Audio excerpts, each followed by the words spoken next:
going to make ciabatta. The first thing we're going to do, we're going to make a Biga starter. When we talk about starters, sourdough starters, Bigas, pouliches, all pre-ferments, and how we like to think of them is kind of delaying the creation of our bread dough over a longer span of time. What that's going to do is then kind of extend the character and flavor of our bread dough. A Biga is Italian, pouliche is French, sourdough starter is American, United States. And it's what we do to extend the creation of our bread dough and add a wonderful flavor, and we think of it like San Francisco sourdough.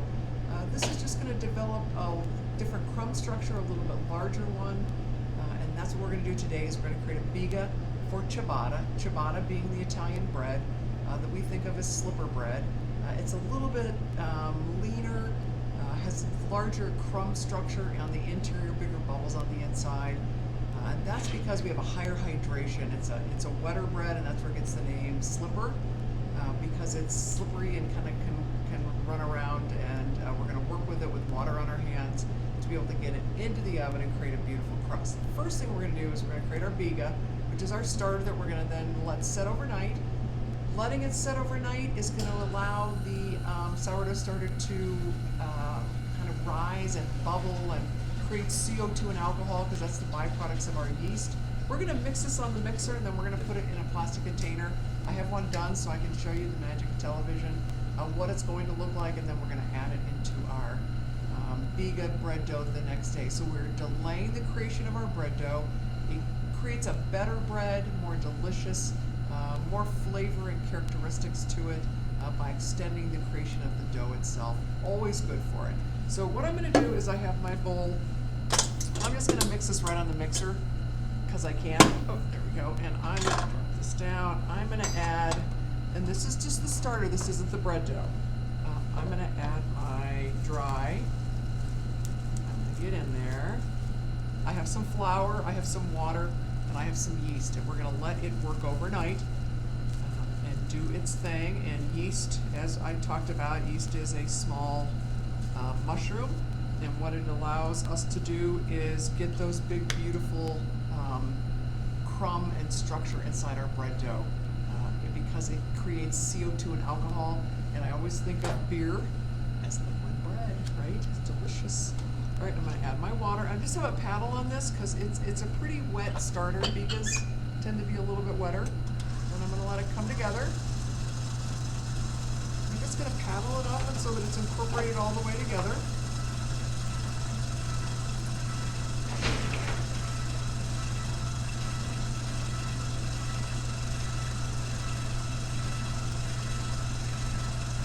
I'm not trying to create a gluten window. I'm really just trying to incorporate it really well.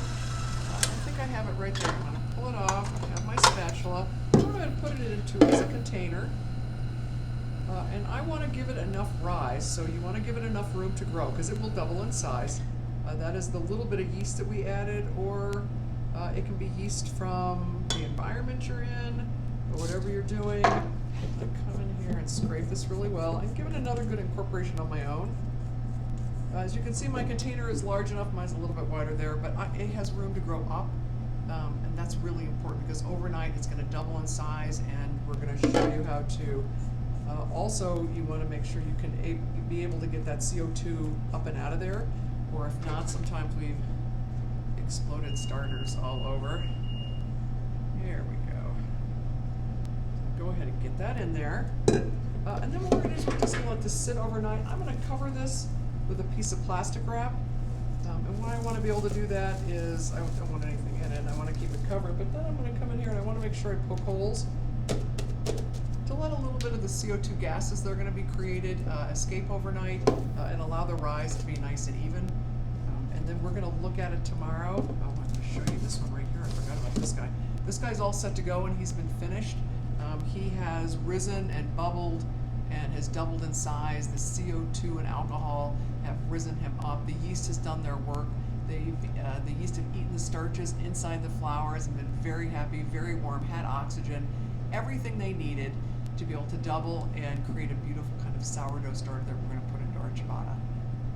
I want to show you how our starter has risen up. It's been sitting out all night and had a chance to be active and alive and grow.